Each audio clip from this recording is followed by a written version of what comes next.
afternoon, everyone. We've got some very interesting people here today.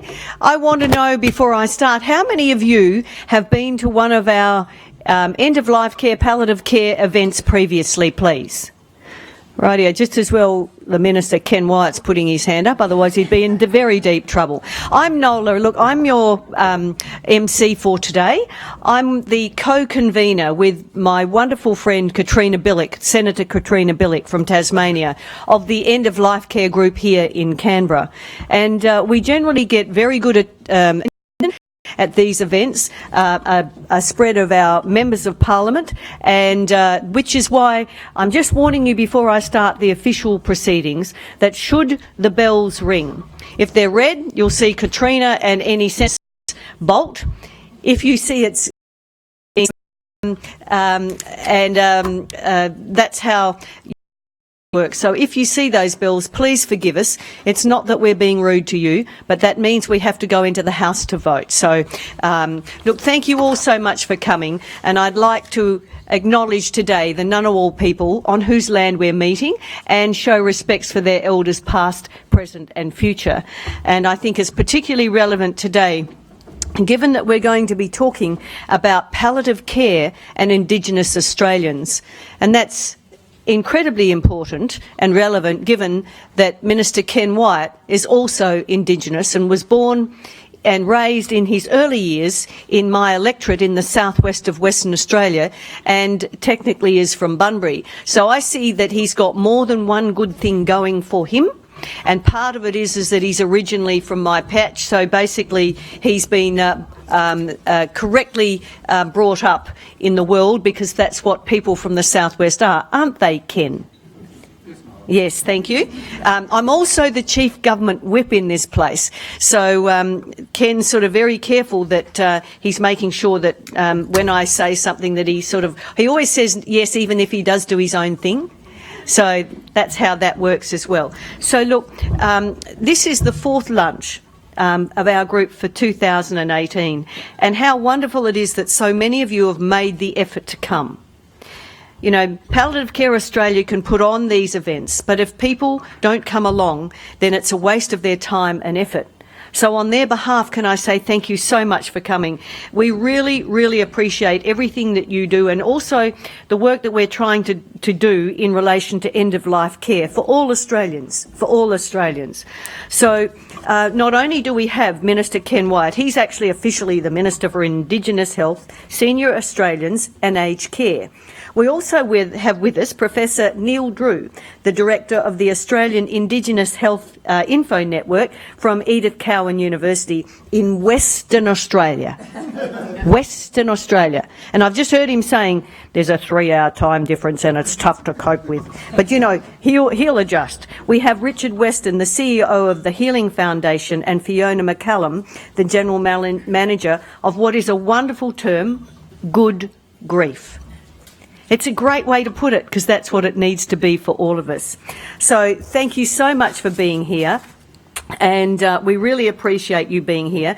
And we're going to, we're hoping that we don't need to bolt if the bells ring, because Ken actually hasn't got his gopher here, and it might take him a bit longer. So today, to give the official welcome, could you please welcome Dr. Jane Fisher, the Chair of Palliative Care Australia, and she's going to talk about how the project with Indigenous stakeholders came about earlier this year. Please welcome Jane.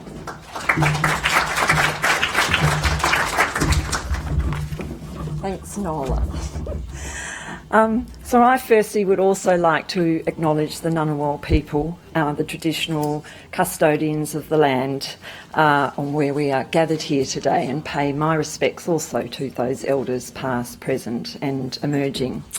I'd also like to extend this respect to other Aboriginal and Torres Strait Islander people who are with us today, particularly relevant given our theme of this lunch, which is palliative care and Indigenous Australians. And I'd also like to welcome our three speakers who are going to be speaking a bit later, shortly on this topic.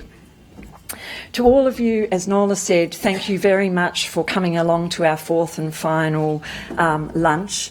I would particularly like to thank Nola and Katrina, who's actually not here at present, as co-conveners, for their support, their genuine interest in palliative care, and for their advocacy in this area. Because, as we all know, we still do not have universal access to good quality palliative care, and it can depend on your diagnosis, your ethnicity, your cultural traditions, your place of location or where you live, just to name a few.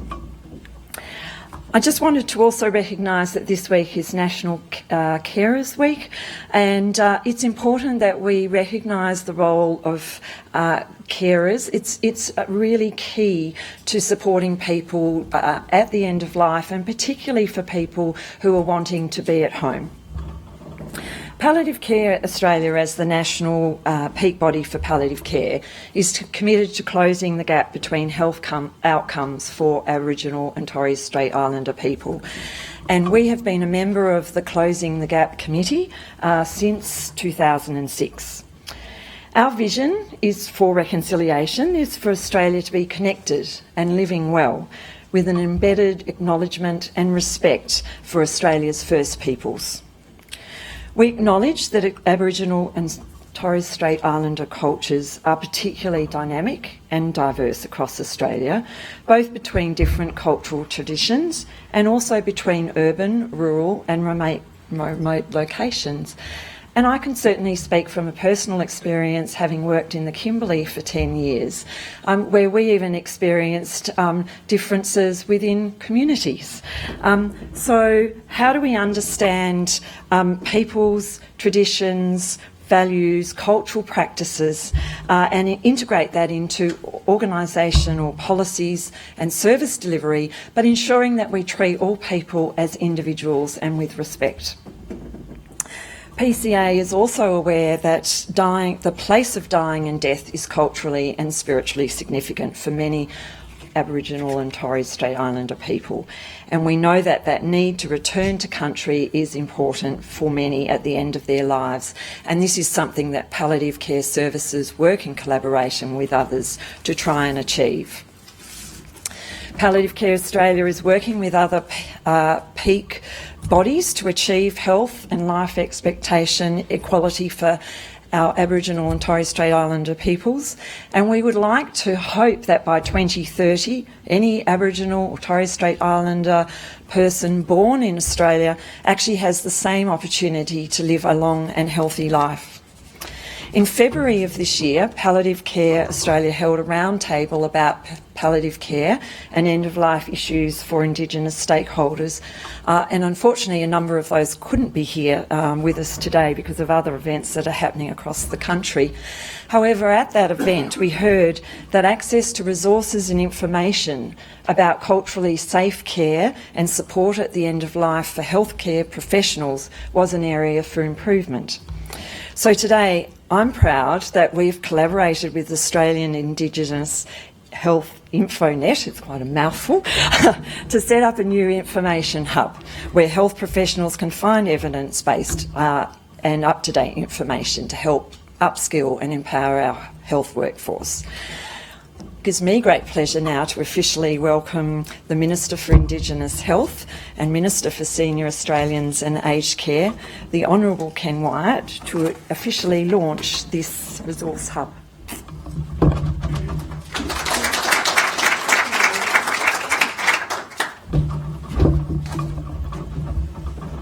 Can I say it's a pleasure being here, and good afternoon, and I thank all of you for making the time in a very busy schedule that many of you have. In West Australian Noongar language I say Kaya Wanju, hello and welcome. I acknowledge the traditional custodians of the land on which we're meeting, the Ngunnawal and Ngambri people, and pay my respects to their elders past and present.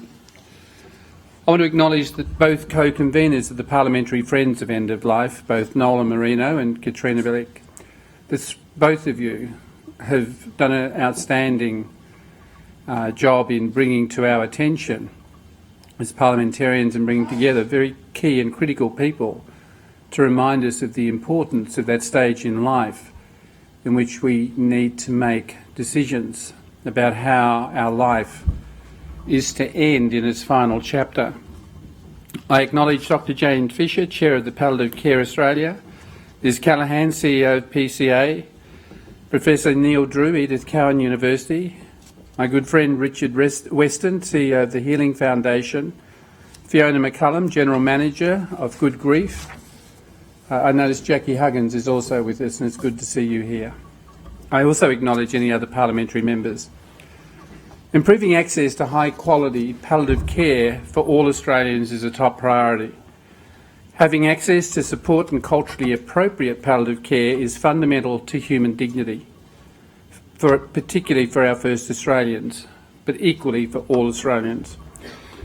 That is why it is particularly pleasing to join with you today during National Carers Week to launch a new hub of palliative care and end-of-life resources specifically for first Australians. I congratulate the Palliative Care Australia and Australian Indigenous HealthInfoNet on their collaboration to centralise and simplify access to this critical information. It is vital to have culturally specific and appropriate information for Aboriginal and Torres Strait Islander people and the health workforce that supports them. For instance, advanced care planning may be a particularly valuable process because of the significance of connection to country, which can be a strong factor for our people wanting to pass on at home. But I also make the other point that is important, and it's a point that Jane, you touched on, and that is the cultural variation across the nation. If you just take Tyndale's map, for example, you will see that there were many language groups, cultural groups, whose land was defined and whose land boundaries were respected. And the nuances that existed within each of those cultural groups were equally respected by their surrounding neighbours. Even on the song lines that people used to travel, there was respect in the process of waiting until you were welcomed onto country. And in the processes of death and dying, there were variations as well across the nation. And one of the things that we need to seriously consider is the hue of language is absolutely important. I can use words and assume that you understand them. But in death and dying, there are elements that are important to totems, to country, that have to be considered in the context of the palliation that is required. And sometimes somebody will say something to you that you may not comprehend. And what we have to do is we need to use the hue of language to understand what it is that that individual wants. And I see it so frequently in health where assumptions are made that we're doing the right thing for the individual because of language. And in fact, we sometimes, as Aboriginal people, will say yes just to expedite the process of getting somebody out of our hair. Or we'll say no, but mean yes. And I have seen that frequently. That is not uncommon. It's crucial that Australia's health professionals learn culturally safe and appropriate ways to interact with Aboriginal and Torres Strait Islander people. While a lot of work is being done in this space, many non-Indigenous health professionals still may not be aware of certain cultural practices. For example, does a person want to return to their land and pass away on country? They may not be aware that using someone's name after they've died is not appropriate in some areas. There is also important practices around traditional burial ceremonies and sorry business. As the new portal states, the grief experienced by Aboriginal and Torres Strait Islander people is also likely to be multi-layered. The high rates of chronic diseases, premature passing within communities can mean people are grieving far more than one person at any one time. It can also be compounded by other losses such as being part of the stolen generation, high incarceration rates, the impact of suicides within those communities. There is a community that I go to on occasions, and when I first went there, there were a lot of trees. What I notice now, there are stumps, because if somebody commits suicide in those trees, they cut the tree down as a mark of respect. So you have those factors that impound, that have that complex prevailing over the normal grief that people feel within death. Fortunately, a lot of great work has been done and is underway to advance palliative care options and support for First Australians. Our government funds the Program of Experience in Palliative Care Approach, or PEPA. PEPA is involved in the strategic education and training of Australia's health workforce. It offers a tailored program including a specialised workshop dealing with palliative care approaches appropriate for Aboriginal and Torres Strait Islander care providers and communities. Importantly, the program is customised to local needs in each state and territory, and the workshops are free. PEPA also provides an opportunity for Aboriginal and Torres Strait Islander health workers to develop knowledge and skills in palliative care by participating in supervised clinical placement for up to 5 days with a palliative care specialist service. The government also funds Care Search, a website that provides a wide range of resources so that the health workforce can develop its skills and knowledge about culturally appropriate and safe palliative care for First Australians. PEPA and Care Search are high-quality programs that complement the outstanding work undertaken by Palliative Care Australia, the Healing Foundation, Edith Cowan University and Good Grief. As I look around today, I see many people of goodwill who share a commitment to ensuring our ageing First Australians receive the compassionate and culturally appropriate palliative care they deserve. As the Minister for Senior Australians and Aged Care and the Minister for Indigenous Health, it's a commitment I share and an outcome that I am determined, in conjunction with you, to deliver on.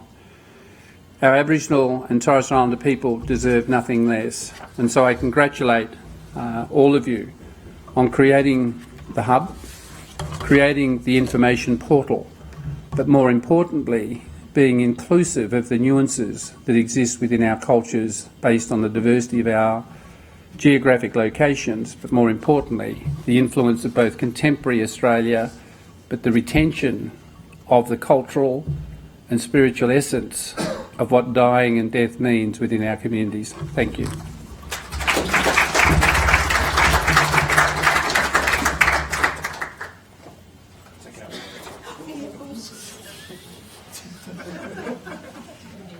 That's when you're terrified of the whip, you move away from it. It was like he bolted, wasn't it? And Ken, thank you so much for that. I'd have to say to you, I get to work with Ken all of the time on so many issues around aged care, on Indigenous health issues, on so many other personal levels, and he is a man of great integrity. And we couldn't have anyone better in this space to deal with the issues that we're discussing today than Minister Ken Wyatt. Ken, we are so pleased that you're here, but also so pleased that you have such a personal and cultural commitment to what's being discussed today. So thank you so much for that. And I'd like to acknowledge that my co-convener, Katrina Billick, has just come into the room. For those of you who don't know Katrina, she's the lady in the blue sitting here. So can you give a little wave, please, Katrina? Katrina and I work very closely together, and we always enjoy great support from parliamentary colleagues in the work we do with Palliative Care Australia. I now need to introduce Professor Neil Drew. Neil is the Director of Australia Indigenous HealthInfoNet, an internet resource that informs practice and policy in Aboriginal and Torres Strait Islander health by making research and other knowledge readily accessible. Really important, readily accessible. Neil has postgraduate qualifications in social psychology and over 30 years' experience working with a diverse range of Aboriginal and Torres Strait Islander communities and groups. He has also worked with the Department of Family Services in Queensland, the University of Notre Dame, Australia, the University of Western Australia Institute for Regional Development, the Wundagudi Aboriginal, did I say that correctly? Wundagudi. Say it again? Wundagudi. Aboriginal Youth and Community Wellbeing in East Kimberley. We are so pleased to have you with us today. Please come. We're dying to hear from you as well, because this is about dying to talk. Thank you. I would like to begin by acknowledging and paying my deepest respects to the traditional owners, elders past and present, on the land on which we meet today, people of the Ngunnawal Nation, and of the lands from which you may have travelled and may indeed be watching us today. I'd also like to acknowledge the guests in the room, Minister Wyatt, thank you very much, Nola, Katrina, Jane, Liz and all of the staff from Palliative Care Australia. It's a great pleasure to be here to tell you a little bit about the resource that we've developed in partnership with Palliative Care Australia. But I want to begin by talking a little bit about information. We know that information these days is everywhere. More than any time in history, we can access almost unlimited information, but, and this is a fairly big but, much of the information we find is unfiltered. And given the extraordinary range of sources distributed across an almost infinite knowledge landscape, imagine if we could access information we needed, when we needed it, in one place, and in a place that we could trust. Well, you're in luck. I'm going to show a few slides. I am trying to wean myself off PowerPoints, but being a good academic, I need the little crutch. But forgive me, I want to show you a few things related to the hub today. Well, which way am I going? Come on. Oh, there we are. So this is a little bit about the portal. I want to take you back to a fellow called Choi in 2005, and he estimated we would need to be reading around 19 original research papers a day in biomedicine alone just to be keeping up. And it was growing at 7% a year. As a psychologist by training and therefore a bit of a closet quantoid, I can tell you that that now equates to something like 30 papers a day in 2018 in biomedicine alone. At the HealthInfoNet, we cover some 40 health topics. So now we're up to something over 1,000 papers a day just to keep up to date. So hands up anybody that's reading 1,000 papers a day just to keep up? Yeah, there's a few in the room. Yeah, okay. So it's a massive problem. But this is the challenge that the HealthInfoNet was designed to address. And we're designed to address it through the process of knowledge exchange. And just to give you an example of the challenge itself, I Googled knowledge exchange not so long ago and came up with 360 million hits in about a millisecond. And I can assure you I'm working my way through them. I should be done after about 15 or 16 lifetimes through that. But there's an enormous amount of information. Today, I want to talk about the fruits of a collaboration between Palliative Care Australia and the HealthInfoNet, and to meet this information challenge. And that is the portal that the Minister has spoken about and that I'll show you a little bit about today. Many of you, I'm guessing, know a little bit about Palliative Care Australia, but you may not know that much about the Australian Indigenous HealthInfoNet.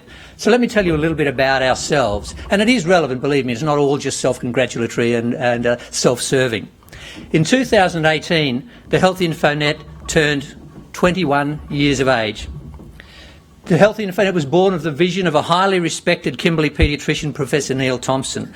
In 1985, he recognised the need to gather together all of the information relating to Aboriginal and Torres Strait Islander health.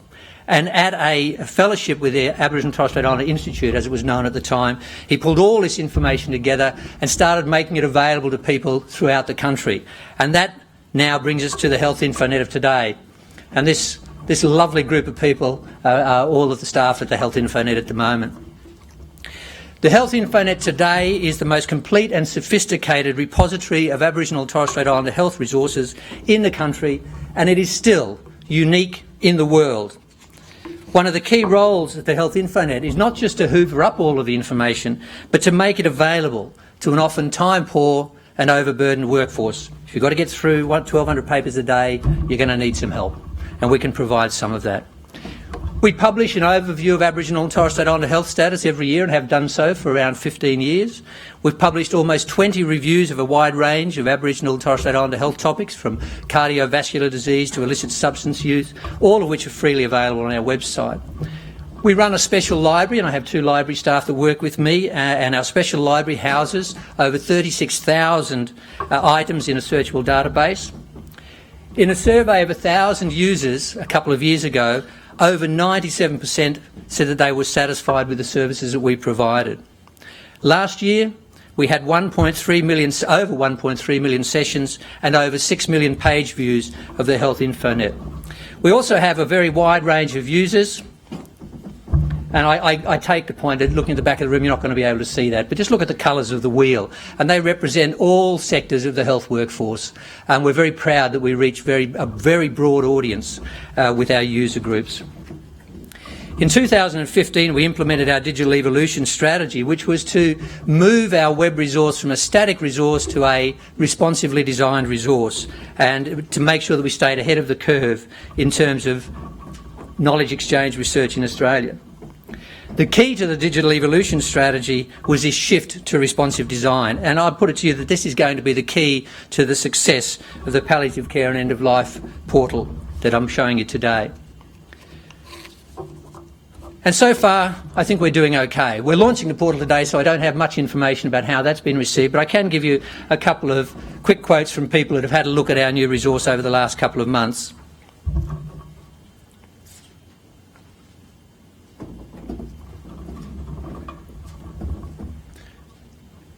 We've been very, very encouraged by the response that we've been getting to the new resource, and I can assure you that that response will tip over into those that use the portal that we're launching today. As I said, this may seem a little self-serving and self-congratulatory, but I offer them as a demonstration that the HealthInfoNet resource has been a trusted repository of information for over 20 years, and we expect the partnership between Palliative Care Australia and the HealthInfoNet to deliver similarly positive experiences. Resource hubs of the kind we're launching today are the next big thing, it seems to me. They're a great idea, but one of the greatest dangers that we've seen to the establishment of resource hubs is that they are in many ways very fragile in a complex knowledge and technology landscape. If they're not fed and watered, in the longer term they become essentially space junk. Think of them as astronauts out there soon starving for oxygen, food and water. The HealthInfoNet is a massively well-provisioned space station that's been developed and funded over 20 years, both by the Commonwealth Department of Health and other funding partners such as Richard's Healing Foundation and, of course, now Palliative Care Australia. If these resource hubs and portals are tethered to the HealthInfoNet space station, they can nurture and sustain one another for the long term. And that's why the Palliative Care and End-of-Life portal will stand the test of time. The portal is an authentic collaboration between us as partners, and it also importantly embodies the principles of co-design, co-production and co-construction. Each of the sections represents a key area where knowledge support is required by the workforce and those working in this vital area of care. So I wanted to show you just some more slides to look at the various sections. The design, the layout, is based on an evidence-based review of the HealthInfoNet web resource, and the content has been developed in partnership with Palliative Care Australia. And again, I'm conscious of the fact that many of you at the back of the room may not be able to see this terribly well, and I do apologise for that. But I would encourage you all to get on board, look at the link on any of your mobile platforms and have a bit of a play around with the resource once it's launched. The homepage is designed to assist health professionals who provide care for people with palliative care needs. The information on the portal will allow practitioners to make knowledge-informed decisions and provide best practice care whenever they need it and where they need it from. If you scroll down the homepage, you can see there, and I'll talk a little bit about these in a moment, the workforce resources and workforce information and so on. And then finally, the bottom of the page. So these resources unfold as you scroll down the page. There are 3 health topics that you would have seen here. The first of which is culturally appropriate palliative care, and the Minister spoke briefly about the importance of this element of care. It underpins the portal and it underpins the work that we've done in collaboration. It's fundamentally important to providing the kind of care that's required and the kind of support that workers need in this area. The second area is the grief and bereavement subtopic. Oh, hang on, I need to go a little bit further down than that now.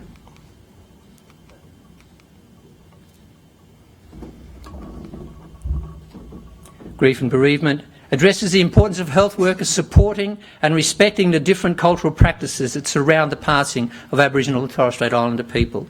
The key facts highlight the need for health workers to seek guidance with liaison officers, cultural practice coordinators, Aboriginal and Torres Strait Islander health practitioners, family members in the community beforehand, and the resources and information on these pages has been chosen to support all health workers to make informed decisions based on knowledge and cultural respect. The Planning Ahead page outlines the key facts to support people making plans relating to the legal, the financial and health-related decisions about their future care. And then we have a series of resource pages which I won't go through in fine detail, but each of the pages, as you saw earlier, resources, practices, policies, programs, courses and organisations all provide information of this kind, and they're all up-to-date resources that you can access. If you select, in this case on the publications page, the first resource, you will find a curated abstract of that resource, which includes the links, access to the main resource if it's available electronically, and a whole range of other information to assist you in the way that you go about your work. So that's a brief introduction to the portal. I would like to thank the HealthInfoNet team and staff of Palliative Care Australia for helping us to create and working with us to create this wonderful resource.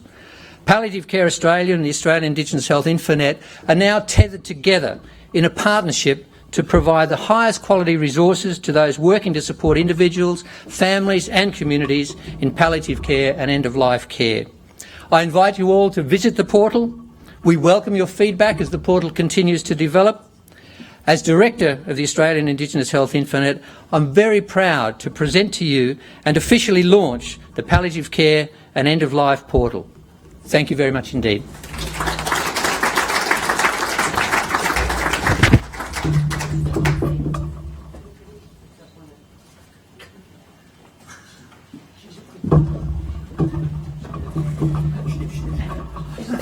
What are you saying, I'm being bossy? Ken's usually telling me. Neil, thank you so much for that, and thank you for all the work that's gone into this. How many of you in this room will use this portal? Right. So, Neil, the proof is in this room, if nowhere else. But I'm hoping that members of Parliament like Ken and myself and Katrina and the other members of Parliament who are here as well, oh, hey, Julie, that basically we help to get the message out as well, because you could see this portal being useful as well in where we have residential care facilities. And I think any way that all of us can help get the message out that this portal is available is really, really important. So any way that you can suggest that we can get the message out even more widely, we would very much appreciate. So, but what fantastic work and what a great collaboration. And now Palliative Care in Australia and yourselves are joined for life. Absolutely. Right. Don't you think, is that me not being too direct? You know, I'm known for being direct. Do you think that was direct enough for you? Did you get the message? Okay, thank you. That's really good. Now, Richard, we're really looking forward to hearing from you. Richard is the Chief Executive Officer of the Healing Foundation, and you're going to talk about the work of the foundation around trauma and issues around end of life. Richard is a descendant of the Meriam people of the Torres Strait. He's worked in Indigenous affairs for more than 20 years. His current role, as I said, is of CEO of the Healing Foundation. You've held that role for, what is it now, Richard, 8 years? So you really know what you're talking about now? Well, getting there. Getting there? Okay, that's really good. And this is a group that partners with communities to address the ongoing trauma caused by actions like the forced removal of children from their families and communities. Amazing outcomes you've been able to achieve by working with people to develop and lead their own response to long-standing, seeming unsolvable problems that rob communities of hope and a sense of purpose. What wonderful work you've done, Richard, you and your group.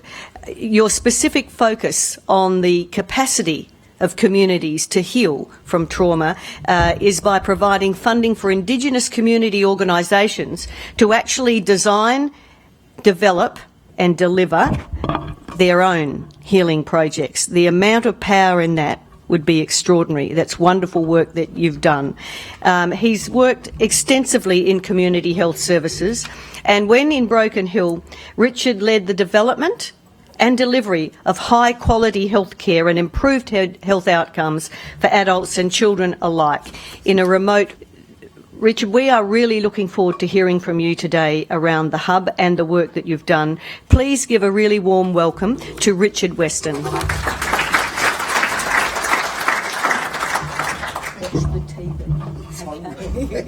Don't do it, please. Thanks very much, Nola.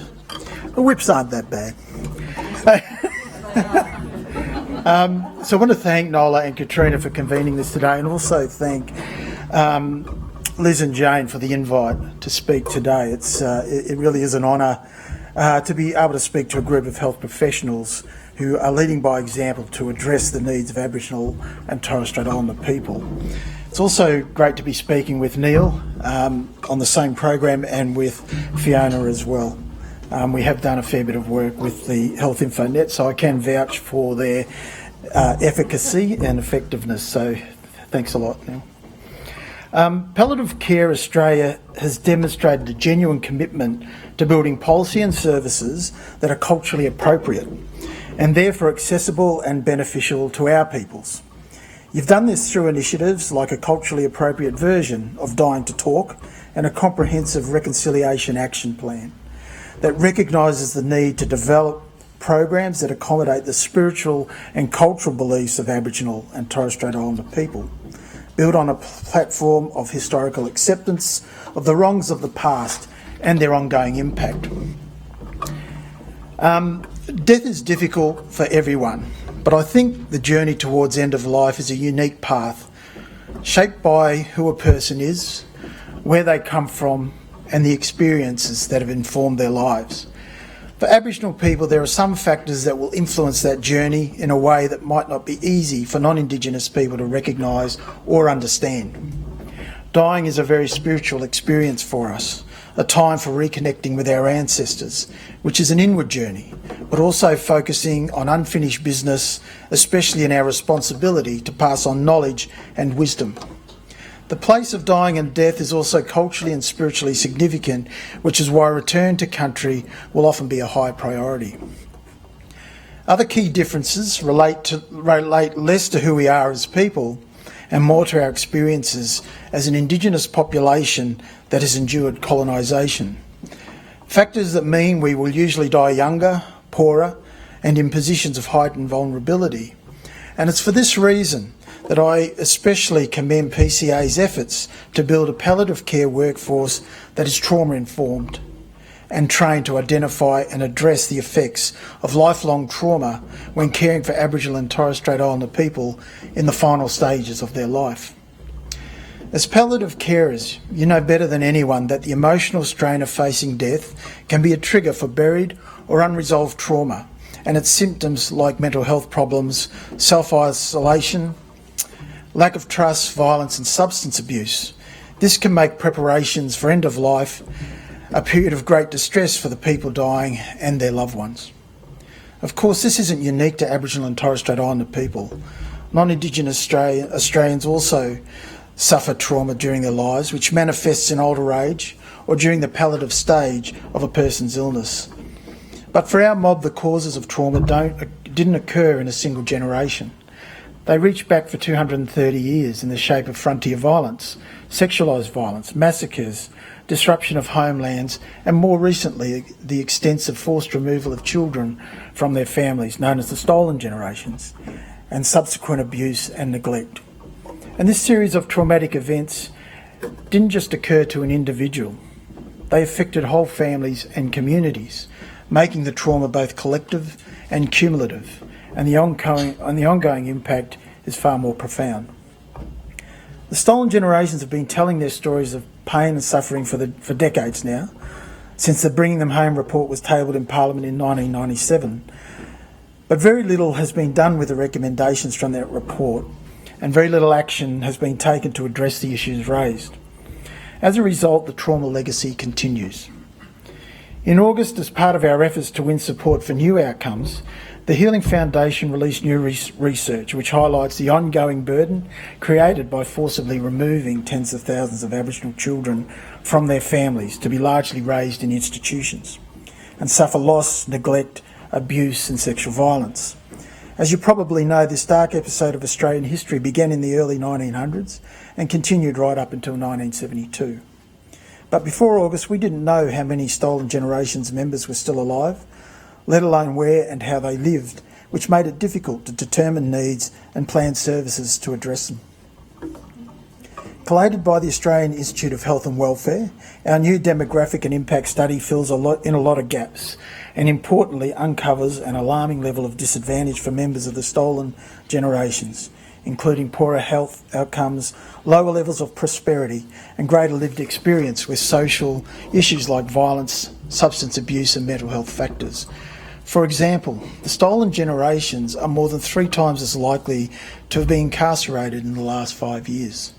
They're almost twice as likely to rely on government payments people in the same age group who are already. The report also illustrates a direct link between forced removal and the real-life experiences of intergenerational trauma across families and communities. Compared to other Aboriginal and Torres Strait Islanders, the descendants of the Stolen Generations are significantly more likely to experience a range of stresses with effect to health, well-being and economic status, including divorce or separation, serious illness, alcohol or drug-related issues, gambling problems, homelessness, mental illness and violence. As a result, the family members of the Stolen Generations also consistently experience poorer health and social outcomes. For example, compared to other adult Aboriginal and Torres Strait Islander people, they're more likely to experience violence, 1.5 times as likely to have been arrested by police or to have low levels of trust in the general community. We can clearly see from the Australian Institute of Health and Welfare report that the Stolen Generations and their descendants have become the gap within the gap of prosperity and well-being. But while appalling, it shouldn't be surprising.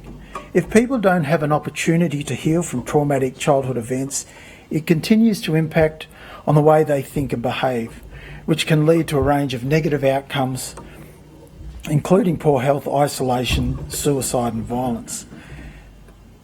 Through decades of family study and psychology practice, we also understand that trauma is often unknowingly passed down to the next generation, particularly affecting children who are more susceptible to developmental damage when they experience trauma at a young age. In the case of the Stolen Generations, parents might also pass on the impacts of institutionalisation, finding it difficult to know how to nurture their own children because they were denied the opportunity to be nurtured themselves. And importantly, research has shown that people are not just affected by the traumatic events that they directly experience. Witnessing or hearing about trauma for their family or community will also result in intergenerational trauma. Around 1/3 of today's Aboriginal and Torres Strait Islander adult population, that's estimated to be around 150,000 people, are descendants of the Stolen Generations. It's obvious that as that part of our population keeps growing, so will experiences with trauma and its many negative outcomes. This new work by the Australian Institute of Health and Welfare has major implications across the Indigenous policy landscape, including where it intersects with health and aged care and of course palliative care. We can see from the report that 2/3 of the Stolen Generations are aged over 50 in 2014-15 and that within 5 years they will all be eligible for aged care assistance. But their aged care needs are far more complex than the average Australian. 2/3 of the Stolen Generations live with a disability. Almost 40% aged over 50 have poor mental health. Close to 1/3 live alone and only 1/4 own their own home. They are more likely to experience chronic health problems including heart disease, stroke and cancer. The Stolen Generations deserve assistance in their ageing years, but given their past experiences, it's vital that we find public funded alternatives to institutionalisation and create services to deal with trauma-related issues that emerge with ageing. Sadly, there are so many of our people who find themselves back in institutions to live out their final years, sometimes run by the same organisations that were part of their childhood institutionalisation. And many of them are worse off because they don't have this, and the way to ensure that Stolen Generations members and their descendants don't have the experience in aged and palliative care is to develop a healing-informed aged care system. People don't want to die like this. At the moment, it's up to our elders and their families to try and advocate for change in a system that isn't changing and isn't educating itself. If all aged care and palliative care providers educate themselves, it will make a huge difference. Right now, the Healing Foundation is using the AIHW research. It's part of its work to develop an action plan for healing. This plan, which will be delivered to the federal government early next year, will outline the strategies and programs required to meet the contemporary needs of the stolen generations and their families. It will hopefully be a catalyst for action on long overdue issues like specialised aged care services, reparations, increasing healing-centred services and a national strategy to tackle intergenerational trauma.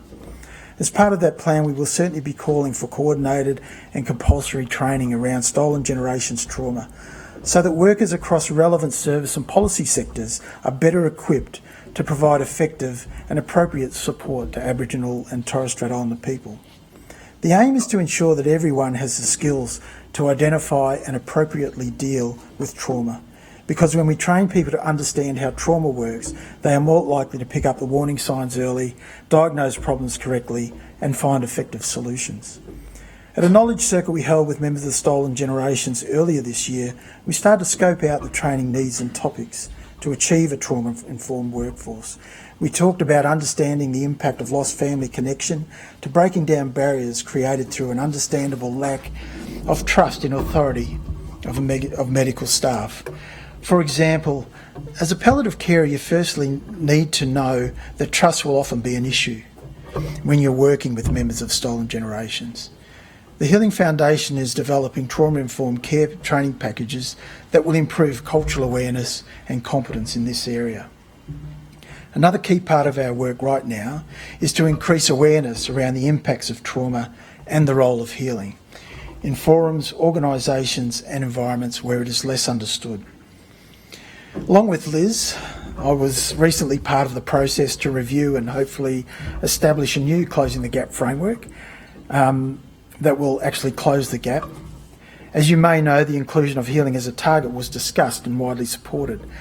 As an organisation that works with communities to develop healing initiatives and strategies, the Healing Foundation certainly hopes to see it included, because our work over the past 8 years shows that healing does work.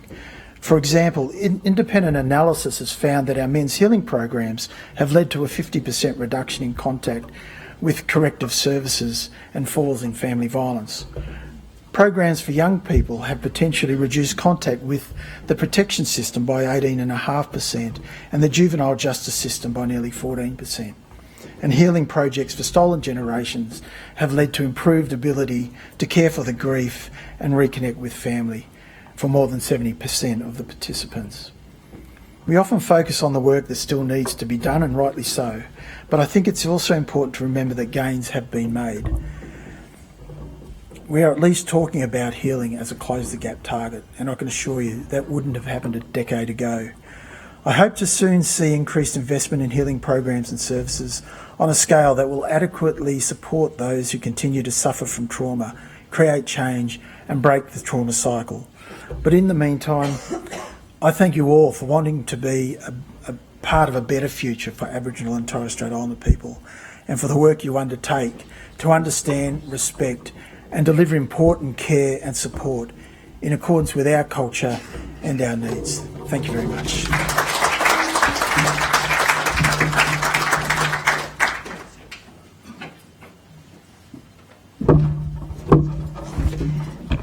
Thank you, Richard. I think there's a lot of people in the room that learnt a lot of facts that they weren't aware of before you spoke. And I think, could we offer another round of applause, please, for Richard? Richard, your focus on healing and trauma-informed aged care and even palliative care, really important to the people in this room and to Palliative Care Australia. So we'll look forward to more work in that space as you've spoken about, and the information that will come through to Minister Wyatt. I'm aware that he will continue to work with you in this space, and we'll look forward to what we see from this work early next year, I suspect. So thank you very much for that. And Senator Sterling-Griff, I'm sorry for not acknowledging you earlier, but you've sat here all the way through, so thank you for that. It's now, I need to introduce Fiona McCallum. Now, I love the name of the organisation, Good Grief. I mean, all of us want, irrespective of who you are, all of us want good grief, irrespective of whether it's you as the family member or whether it's you as the person in that position. I think it's both of those things. And if you are to think of your end of life and how you would not only like to spend your last days and hours and months, but also how you would like your family to be able to deal with your passing, but also in what they do ahead. And the plans you put in place will very much be a major part of that, on how your families actually are able to have a good grief, and also how you will be able to perhaps enjoy more than you would otherwise those days. Fiona's going to talk about a culturally appropriate small group education for Aboriginal and Torres Strait Islander adults. And she is the General Manager of Good Grief. Did you come up with the name? Unfortunately not, but it's a fabulous name at McCallum Family Services. They have a range of evidence-based loss and grief education programs that help children, that help young people and adults to understand their experience and attend well to the grief following major loss experiences. I think everybody in this room has already experienced grief and loss, and you all know that you handle it differently, and that can depend as well on your circumstances and the person that you've lost and their role and position in your life. Fiona has a Bachelor of Applied Science in Nursing and a Master of Management, and she joined Good Grief in 2012 as the Program and Partnership Coordinator, and you work directly with children, young people and adults, and you were appointed to this role of General Manager in 2017. And I think this is a really important topic as well, to hear how you work with all ages in this issue of grief. Thank you so much, and we welcome you here today.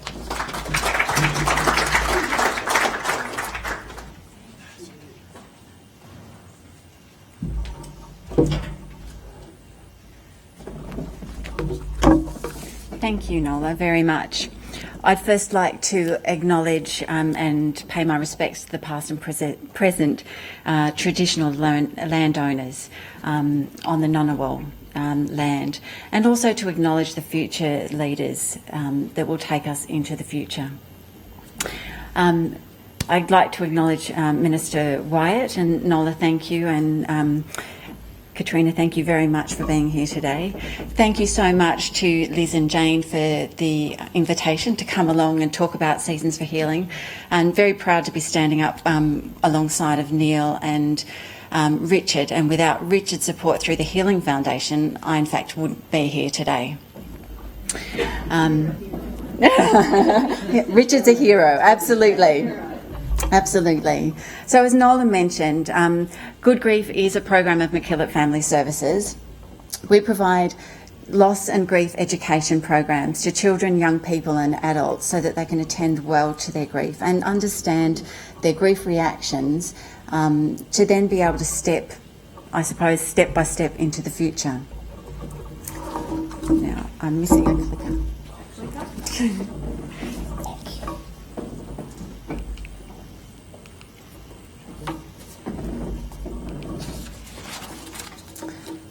So we've talked a lot about grief already today, but in terms of what is the meaning of grief, the word grief is used to describe what we feel and what we do after the loss of someone or something that's very important to us, and we call this sorry business. And another quote, I guess grief for such a small word has a pretty big impact, which is true. And when we think about the impacts of loss and grief, and when we think about grief extends beyond the mental. It extends into the physical, the behavioural, the social, the relationships, and the spiritual. And loss and grief come from many different sources. So on the slide, you'll see just a number of them. But Neil and Richard have attended to many of these already today. In our work at Good Grief and with our education programs, we actually talk about the primary loss, but we talk about quite often what can make more of an impact sometimes than the primary loss is the secondary losses that people experience as a result of that initial loss. So on the example, I have a life-limiting illness, but you'll see the many dots around it have different things like friends and support. You may lose friends and support. A lack of trust, a lack of identity. What we do know in Aboriginal communities is that grief is a constant. And I was only speaking to one of our companions who facilitate our programs last week, and she attended a training a couple of weeks ago. I hadn't been able to speak with her because as soon as the training had finished, she'd experienced the death of a family member. So the grief and loss for communities goes on and on. It's complex and it's multifaceted. And one of the things that I wanted to show you here today is one of the resources that we developed throughout the program with the imagery. And the imagery shows how actually multifaceted grief can actually be for those experiencing it.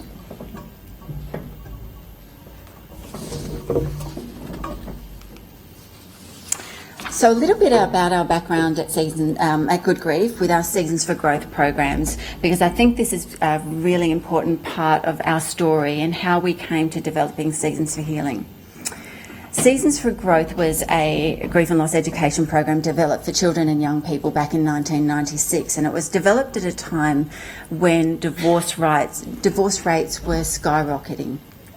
And feeling that there was a need to actually have a program or support for children and young people in that space. You can see on the slide that in actual fact since 1996 it has reached over 300,000 children and young people, and that's in 7 countries. So we have licence arrangements in Scotland, in Wales, in England, in New Zealand, and they actually facilitate the program there as well. And I think importantly, we base our programs on research, but we also importantly evaluate our programs so that we know that they're doing what they're intended to do. And since 1996, I'm really proud to say that we have a number of programs. So we not only have our children's program, but we have a Seasons for Growth adult program. One for parents, so that they are able then to support their children and understand their children's needs when they're experiencing loss and grief. Stormbirds is a natural disaster program and has been facilitated across the country and very much so in New Zealand after the Christchurch earthquakes. And of course, Seasons for Healing. And this is where we begin the story of Seasons for Healing. We had been approached as Good Grief to look at a program that would be culturally appropriate and safe for Aboriginal people. Aboriginal Family Support Services in Adelaide approached us, and along with the Healing Foundation, we actually had a reference committee and developed the resources that we have today with Seasons for Healing. So without the support of Richard and the Healing Foundation, I wouldn't be standing here and we wouldn't be able to support the community with our program.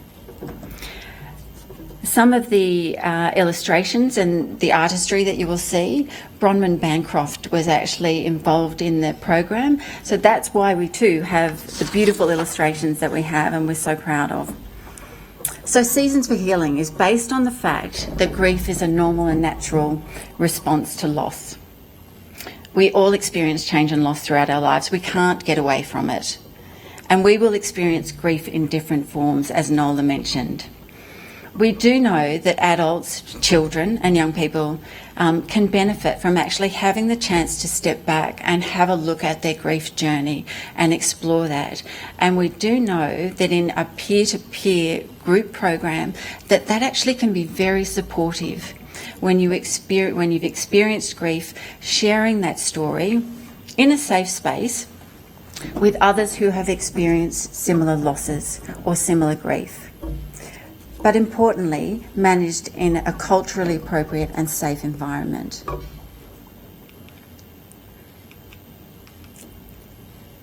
backwards. Don't want to go backwards. So strong spirit, strong culture and strong people. And I know that Richard will recognise that. But the Seasons for Healing tree was developed with a symbolism in terms of the trunk of the tree being the connection to individuals, family and community, and grounded in strength and the beauty of cultural and traditional ways. You might just be able to see the rings on the tree, which are the rings of culture and self-determination, and the leaves at the top of the tree being the cycles of the earth and the beauty of story. So just a little bit about Seasons for Healing. It is an education program, and we have resources whereby when participants come along and participate in the program, the resources take them through a fairly structured approach that can be altered to be culturally safe for that community, or with specific activities that will be more appropriate for community. And where we align it with the seasons is we align the autumn being seasons change, so we explore that change. The winter is my story and my grief reactions. The spring being feelings and memories, and then moving into summer about we do have choices. We can remember, but we have choices in terms of stepping forward. It's a very gentle approach. I had actually asked two of our lovely companions to be with me here today, and unfortunately neither of them could, but they both were willing to go on video by Zoom with me last week. So I've got a couple of snippets that I'd like to share with you.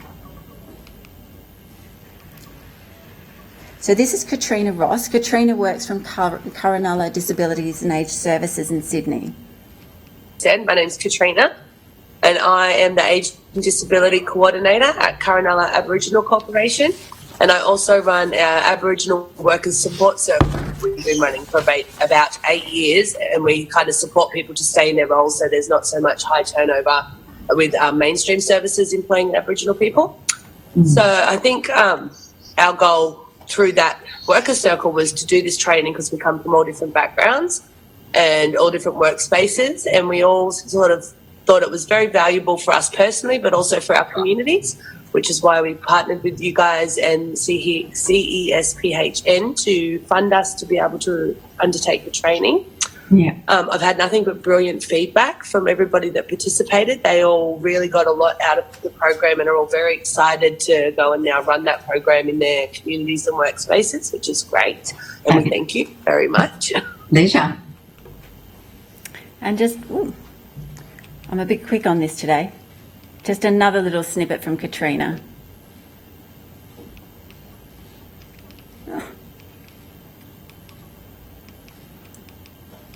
Let's try again.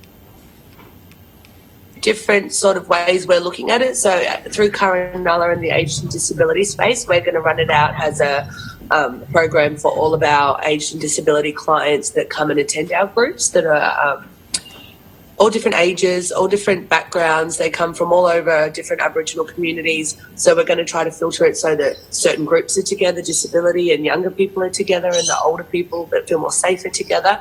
And we're really excited to do that because, as you would know, older people and people with disabilities obviously have a lot of grief and loss that they've gone through in their life.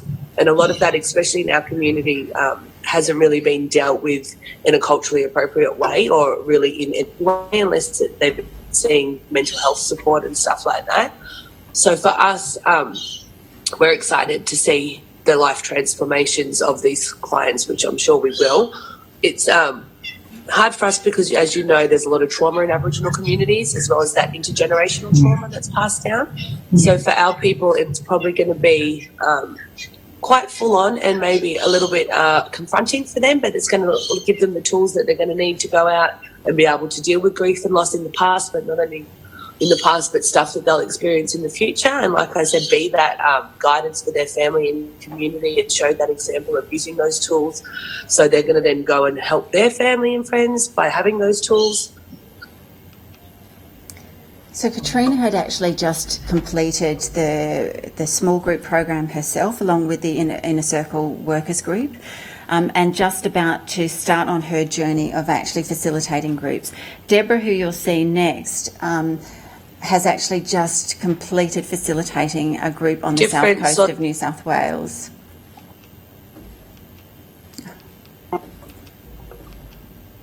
No, I'm not having much luck. Okay.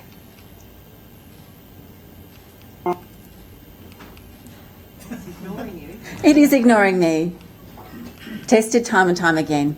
I talked to Deborah, actually talked about her experience of a small group of women and supporting them with Seasons for Healing, and talked about the gentle and respectful way and the safe way that she saw in the program, and saw the fact that when the ladies came to the program, they were very shy actually about sharing their story and didn't feel as though they could share. But in fact, as time went on, they stepped into a braver space and started to open up a little bit about their story. And as one did, another did. And she just said, "I love it. I could not believe how impactful and healing it was for these women in this space." So I'm sorry I couldn't share that with you. But we do know through our programs, and we know through Seasons for Healing, that one of the things that it does do is to encourage those attending to realise that they're actually not the only one.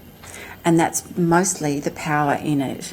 That they have the chance to have their story heard, but also to talk about their emotions and to find ways actually to manage those feelings and emotions, and that it's not unusual that other people do experience the same things or similar things. How am I going backwards? And then finally, I think, I have said that our partnership with the Healing Foundation was crucial in Seasons for Healing coming to the fore. But our partnerships with Aboriginal agencies are crucial in terms of the program. The program was never developed to be a program of good grief. It was a program for community and for community to own. And that's where I see us working towards in the future. And also, I think, to recognise that the skills and expertise sit with the Aboriginal and Torres Strait Islander people. So our program is a tool for them to take hold of, and for us to work with and proudly work with. And that lastly, our protected way has taught us to be still and wait. We do not try to hurry things up. We let them follow their natural course, like the seasons. Thank you so much for today, and I look forward to working hopefully alongside many of you into the future. Thank you.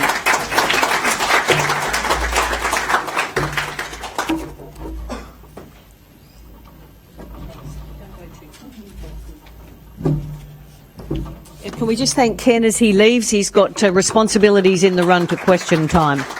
So thank you very much, Ken. Now, of the three speakers, do any of you have questions that you'd like to raise with any of the speakers, with Neil, with Richard or Fiona? Happy to take a few questions if you have them. Oh, you're a very good group. And look, can I also just briefly touch on, I think most of you are aware of the amazing work of Palliative Care Australia and the extraordinary resources, not only the hub that we've heard about today, the Info Hub, but also they have this wonderful Aboriginal and Torres Strait Islander discussion starter, working out what's right for you. And there's also a series of little cards with some great discussion starters on them. And when you're talking with the people that you work with and those people that you're trying to help, often the toughest thing is starting the actual discussion. And it can be your own family, it can be friends, it can be people who are your clients. But one of the toughest things is actually the starting of the question or the starting of the conversation. So this one here I like particularly because it says, thinking about you and your family. When you're talking about perhaps your end of life and what you want in palliative care, you need to know yourself really well and what's important to you. And what it says is, what are some of the things you value most in life? And I think this is a great question to ask, because it helps you to define what it is you want, where you want to be, who you want to be with in the later days of your life. And it can be confronting for each of us to ask ourselves those questions. But this is a beautiful one that I would encourage you all to think about and to recommend. What brings you joy and happiness? Because in the last days of your life, that's what's really important to you.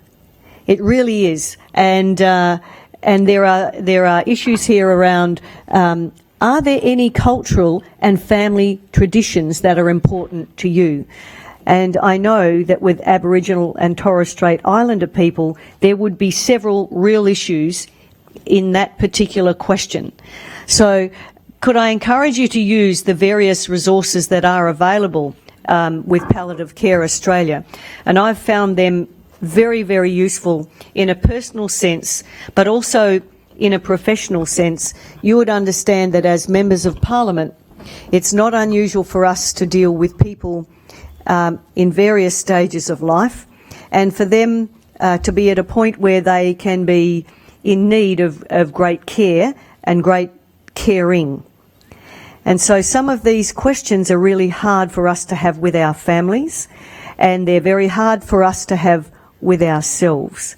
But I'd encourage you to use the resources that are at PCA and now through this hub to help us deal with some of the tougher issues that we have to deal with throughout the healing and trauma process, but also through what we want and what our families might want at the end of our lives. I know it's one of the toughest decisions and toughest discussions that you will have, but I'd encourage you firstly to look at yourselves and think about what you really want and to write that down, and then that'll make it easier for you to have that discussion with other people, because you'll know what that felt like to think about that yourself.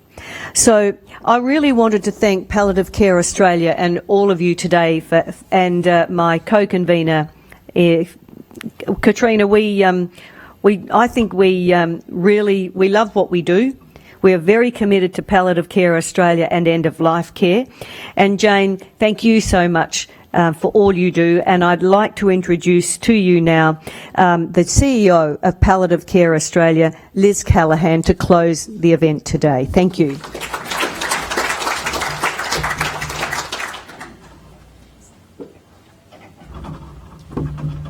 Thank you, Nola. And yes, I'd like to echo Jane's earlier words. Thanks to Katrina and Nola for your support. It is one of the, we think it's one of the best parliamentary friends end of life, or parliamentary friends groups. It's probably the best one, we think, but anyway.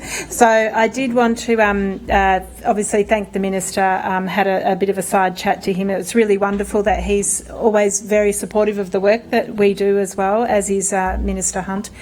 I'd just like to acknowledge Jackie Huggins in the room. Thank you so much for coming. Jackie's is providing the leadership on the Close the Gap work, and you are doing a great job, Jackie, and I really appreciate the fact that you've taken time out to come today. So thank you very much.